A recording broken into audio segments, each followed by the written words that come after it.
साथियों नमस्कार।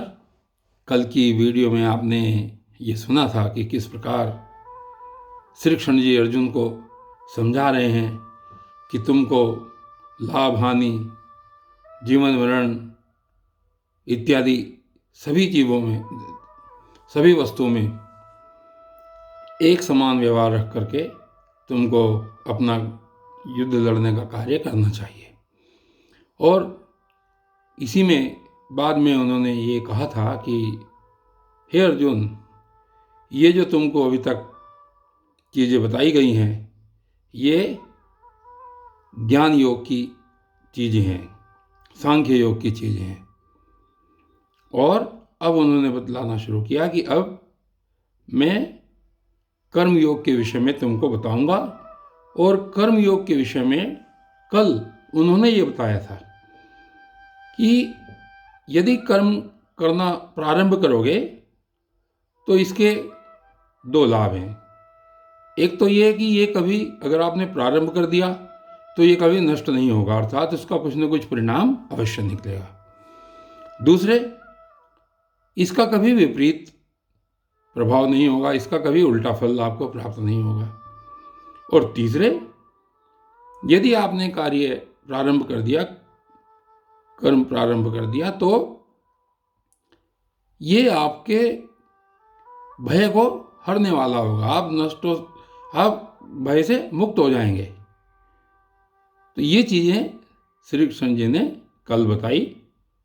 मैं थोड़ा सा आज यहाँ पे इनको दोहरा रहा हूँ, क्योंकि आज से श्री कृष्ण जी कर्म योग के विषय में बताना शुरू कर रहे हैं। और आज से श्लोक संख्या 49 में 41 में वो आगे कह रहे हैं। देखिए क्या कहते हैं। ये कल से आगे आज चल रहे हैं। वैवायासात्मिका बुद्धि रेके कुरु नंदन बहुशाखायंताश्च बुद्धयो व्यवसायिनाम। और अब उन्होंने कर्म योग के विषय में बताना शुरू किया है कि हे अर्जुन, इस कर्म योग में निश्चयात्मिका बुद्धि, यानी कि निश्चय करने वाली जो बुद्धि होती है वो एक ही होती है। और जो अस्थिर विचारों वाले होते हैं, अस्थिर विवेकहीन विचारों वाले व्यक्तियों की ये बुद्धियां निश्चय ही बहुत भेदों वाली होती हैं, और अर्थात भिन्न भिन्न प्रकार की होती हैं। बहुशाखा, बहुत भेदों वाली, च अनंता, और अनंत होती हैं। किस प्रकार की होती हैं? जो व्यक्ति कर्म योग में विश्वास रखता है, उसकी जो निश्चयात्मिका बुद्धि होती है वो केवल एक होती है। और जो भिन्न भिन्न कर्मों वाले, जो भिन्न भिन्न अस्थिर विचार वाले विवेकहीन पुरुष होते हैं, उनकी ये बहुत भेदों वाली होती है, अर्थात कर्मयोगी की बुद्धि एक ही प्रकार से चलती है। और साथियों, आज के जो अगले श्लोक हैं 42, 43 और 44, यहाँ पर इनका अर्थ इस प्रकार है कि ये सभी एक दूसरे से मिले जुले हैं। अर्थात जैसे कर्ता ने कर्म को करण से, आप इसमें पढ़ते हैं संस्कृत में, तो एक श्लोक का रेफरेंस दूसरे श्लोक में आ रहा है, दूसरे श्लोक का तीसरे श्लोक में आ रहा है। तो इस कर्मयोग के विषय में जो श्री कृष्ण जी यहाँ पर समझा रहे हैं, ये तीनों श्लोक एक साथ ही पढ़े जाएंगे और एक ही साथ इनका अर्थ बताया जाएगा। तो आगे कहते हैं श्री कृष्ण जी श्लोक नंबर 42 में, यामिमां पुष्पितां वाचम प्रवदन्ति विपश्चितः वेदवादरता पार्थे नान्यस्तीति वादिनः। और अगले श्लोक में क्या कह रहे हैं? श्लोक नंबर 43 में, कामात्मा ने स्वर्ग परा जन्म कर्म फल प्रदाम क्रिया विशेष बहुलाम भोग ऐश्वर्य प्रगति प्रति। और इससे अगला श्लोक 44 श्लोक क्या है? भोगेश्वर्य प्रसक्तानाम तया प्रहत चेतसाम व्यवयासात्मिका बुद्धि समाधौ न विधीयते। आज तीनों श्लोक एक साथ कहे। तो ये बता रहे हैं, श्री कृष्ण जी कह रहे हैं कि हे अर्जुन, जो भोगों में तन्मय हो रहे हैं, कामात्मन हैं, जो भोगों में तन्मय हो रहे हैं, और जो कर्म फल के प्रशंसक हैं। ये कहते हैं कि इस कर्म का हमको ये फल मिलेगा, इस कर्म का हमको ये फल मिलेगा। जो उसके प्रशंसक हैं, जो इस प्रकार की बातें करते हैं, और जिनकी बुद्धि में स्वर्ग ही सबसे बड़ी चीज़ है, स्वर्ग परा, जिनकी बुद्धि में स्वर्ग ही सबसे बड़ी चीज़ है, जो स्वर्ग से बढ़कर किसी चीज़ को नहीं मानते, और दूसरी कोई वस्तु ऐसी नहीं है स्वर्ग से बढ़कर के, ऐसा कहने वाले हैं वे अविवेकी जन।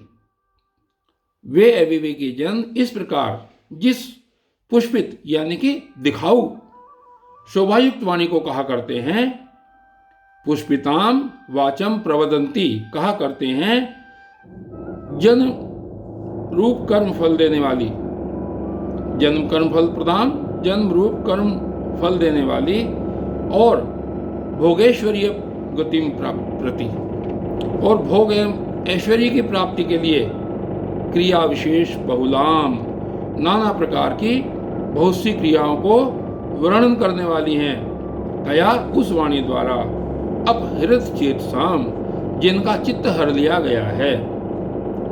भोगेश्वरीय प्रसक्ता नाम, जो भोग और ऐश्वर्य में अत्यंत आसक्त हैं, उन पुरुषों की समाधौ परमात्मा में वैवासात्मिका निश्चयात्मिका बुद्धि नहीं होती है, न विधीयते। इस प्रकार श्री कृष्ण जी ने इन तीनों श्लोकों में ये समझाया है कि जो व्यक्ति स्वर्ग से बढ़कर कोई वस्तु नहीं है, और इस प्रकार की वाणी कहने वाले जो व्यक्ति हैं, और जो इस प्रकार की दिखाऊ बातें करने वाले हैं, उनकी वाणी में उनकी कोई भी निश्चयात्मिका बुद्धि नहीं होती। अर्थात जो इससे पहले श्लोक में श्री कृष्ण जी ने कहा है कि जो कर्म योग में विश्वास रखने वाले व्यक्ति होते हैं, उनकी निश्चयात्मिका बुद्धि एक ही होती है, और जो भिन्न भिन्न कर्म वाले, भिन्न भिन्न वाणी वाले व्यक्ति होते हैं, उनकी बहुत भेदों वाली बुद्धि होती है। इस प्रकार श्री कृष्ण जी ने आज ये कर्म योग को आगे बताया और बुद्धि का निरूपण किया कि निश्चयात्मिका बुद्धि क्या है और अनिश्चयात्मक बुद्धि क्या है। और आगे कल ये अध्याय जारी रहेगा। तब तक के लिए धन्यवाद।